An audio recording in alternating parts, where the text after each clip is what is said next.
Violent 24 hours on New York City transit. Police now investigating 3 incidents. A man stabbed to death on a Bronx bus, a woman attacked inside a Harlem subway station, and a man stabbed on a Q train near Greenwich Village.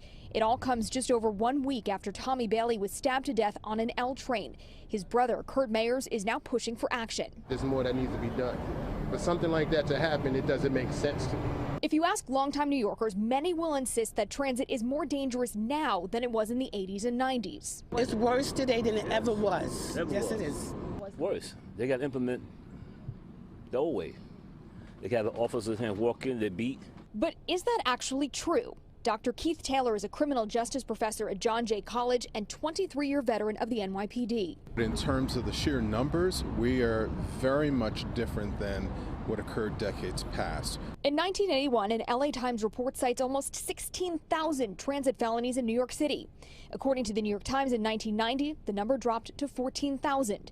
In 1997, NYPD crime data shows there were just over 4,000, and this year, that number is about 1,500. Our subway system is absolutely safer than it was in the early 80s and 90s, but there's this trend of more crimes occurring in the subway system. It is very real, and it is something that people are rightfully concerned about.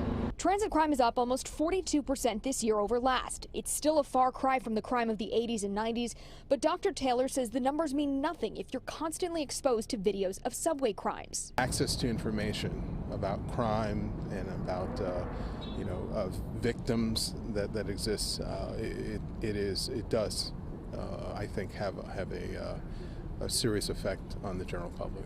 And he says the decreased ridership from the pandemic doesn't help the problem. Generally speaking, the less you have riding, the more crimes occur. Other criminal justice experts say that increased reporting of subway crimes also makes them seem more pervasive, and perception equals reality. That's something MTA CEO Jan O'Lieber acknowledges too. The number of subway crimes is relatively low, but because everybody has to use the mass transit system, it has such a huge impact on everyone's sense of safety. We have to make it safer on the statistics, but also feel safer. And I'm counting on the NYPD to get that done.